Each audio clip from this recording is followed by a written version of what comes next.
you know, information is critical, absolutely critical in those kind of crisis situations because you're getting so much stuff.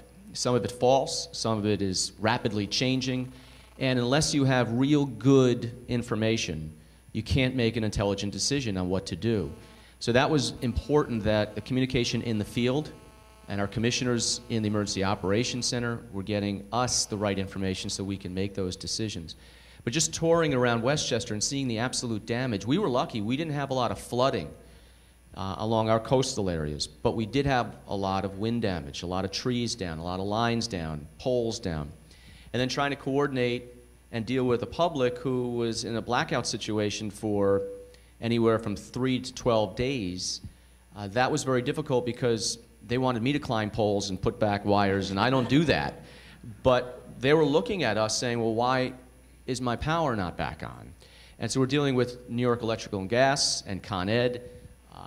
And the problem really was, it wasn't so much that they weren't restoring power or weren't doing their jobs, they were not communicating with people. And so when nobody is communicating, everyone is panicked or everyone is angry because they're not getting information.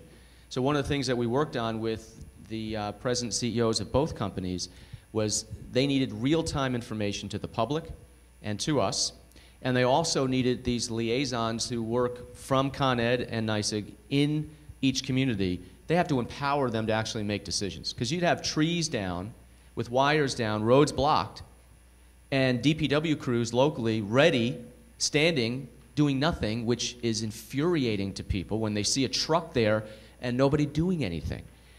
And so they couldn't cut down a tree and open a road because they don't know if the wire is live or dead. And the people in Con Ed were not empowered to make those decisions with the local municipalities. Excuse me. So that's one of the things that has come out of this. You see the real situations as they are, not as they're planned, and you deal with them. But I think Con Ed and NYSEG along the way has taken the suggestions of the local municipalities and the counties, and in a real way will make some changes in how they externally communicate and how they deal with the situations and the municipalities who can really take care of the situations and make them better quicker.